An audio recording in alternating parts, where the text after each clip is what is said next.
বিধানসভায় শপথ নিয়েই ইঙ্গিতপূর্ণ পোস্ট বেলেঘাটার বিধায়ক কুণাল ঘোষের। তাপসটাকে তৃণমূলে রাখতে চেষ্টা করেছিলাম, পারিনি, দুর্ভাগ্য। পরে রাজনৈতিক বিরোধিতা থাকলেও ব্যক্তিগতভাবে তাপসটাকে ভালো বলায় আমাকে দল সাসপেন্ড করে।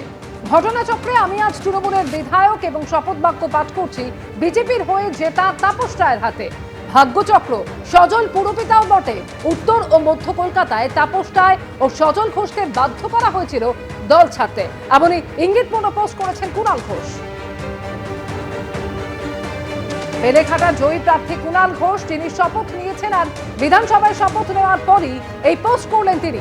আর সেই পোস্টে তিনি লিখেছেন, তাপস রায়কে তৃণমূলে রাখতে চেষ্টা করেছিলাম, পারিনি, দুর্ভাগ্য। পরে রাজনৈতিক বিরোধিতা থাকলেও ব্যক্তিগতভাবে তাপস রায়কে ভালো বলায় দল আমাকে সাসপেন্ড করে। টেলিফোনে রয়েছেন এই নিয়ে ওদের সঙ্গে প্রতিনিধি রাজশ্রী দত্তগুপ্ত। রাজশ্রী, একেবারে ইঙ্গিতপূর্ণ পোস্ট করলেন কুণাল ঘোষ, ঠিক কি রয়েছে তাতে? দেখো, অত্যন্ত ইঙ্গিতপূর্ণ পোস্ট এবং রাজনৈতিকভাবে তাৎপর্যপূর্ণ, কারণ আজকেই বিধানসভায় বিধায়ক হিসেবে কুণাল ঘোষ শপথ নিয়েছেন বেলেঘাটার বিধায়ক, এবং প্রোটেম স্পিকার তাপস রায় তার কাছ থেকে শপথ গ্রহণ করেছেন। এবং সেই প্রেক্ষাপটকে উল্লেখ করে আজকে কুণাল ঘোষের এই পোস্ট, যেখানে তিনি লিখছেন যে শপথ বাক্য পাঠ করালেন মাননীয় প্রোটেম স্পিকার তাপস রায়। দীর্ঘদিনের দাদা এবং নেতা তাপসটাকে তৃণমূলে রাখতে আমরা চেষ্টা করেছিলাম, পারিনি, দুর্ভাগ্য। পরে রাজনৈতিক বিরোধিতা থাকলেও ব্যক্তিগতভাবে আমি তাপসটাকে ভালো বলায় আমাকে দল সাসপেন্ড করেছিল। ঘটনাচক্রে আজ আমি দলের বিধায়ক এবং শপথ বাক্য পাঠ করছি বিজেপির হয়ে জিতে আসা বিধায়ক তাপসদার হাতে। এইটাই ভাগ্যচক্র। অর্থাৎ তিনি এটা বলতে চাইছেন যে তাপস রায়, যিনি আজকে বিজেপির বিধায়ক ভাবে জয়ী হয়েছেন এবং স্পিকার হিসাবে আজকে অন্য বিধায়ককে শপথ বাক্য পাঠ করাচ্ছেন, যেখানে বিরোধী আসনে বসে থাকা তৃণমূলের বিধায়ক কুণাল ঘোষ তার কাছ থেকে শপথ বাক্য পাঠ করছে। কিন্তু কুণাল ঘোষের বক্তব্য এই পোস্টের মাধ্যমে যে তাপস রায় তৃণমূল ছেড়ে বিজেপিতে গিয়েছিলেন, কিন্তু তৃণমূলে যাতে তিনি থেকে যান সেই চেষ্টা কুণাল ঘোষ করেছিলেন। শুধু তাপস রায়ের কথা নয়, এরপরে সজল ঘোষের কথা তিনি উল্লেখ করেছেন এই পোস্টে। এবং সজল ঘোষ এবং তাপস রায় এই দুজনকেই তিনি দল ছাড়তে বাধা দিয়েছিলেন এবং দলে থেকে দেওয়ার জন্য অনুরোধ করেছিলেন, কিন্তু সফল হননি। কেন সফল হননি সেটারও ব্যাখ্যা তিনি দিয়েছেন যে তাপস দা এবং সজল ঘোষদের বাধ্য করা হয়েছিল দল ছাড়তে।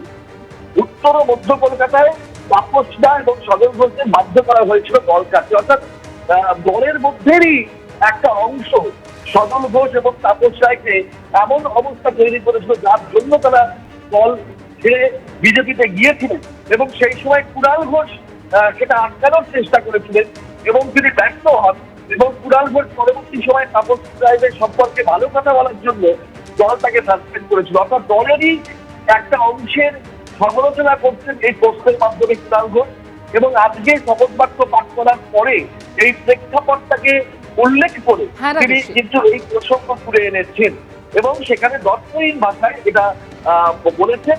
এবং এটাও শেষে বলছেন যে যার বা যাদের জন্য তাপসদা, সজলদা আরো অনেকে দল ছেড়েছে, দলের ক্ষতি হয়েছে, তারপরেও কিন্তু হোয়াটসঅ্যাপ কাঁদুনি পলিটিক্স করে স্বজন পোষণ চলছে।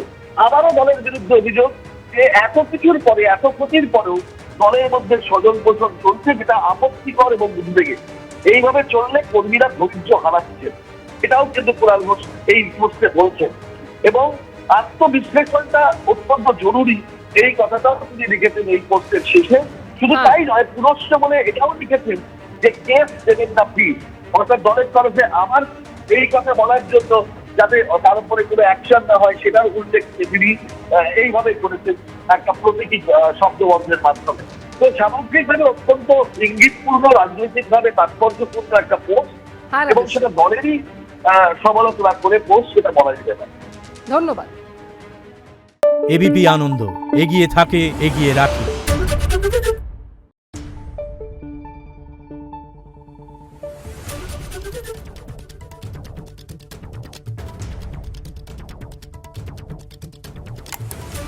Thank you.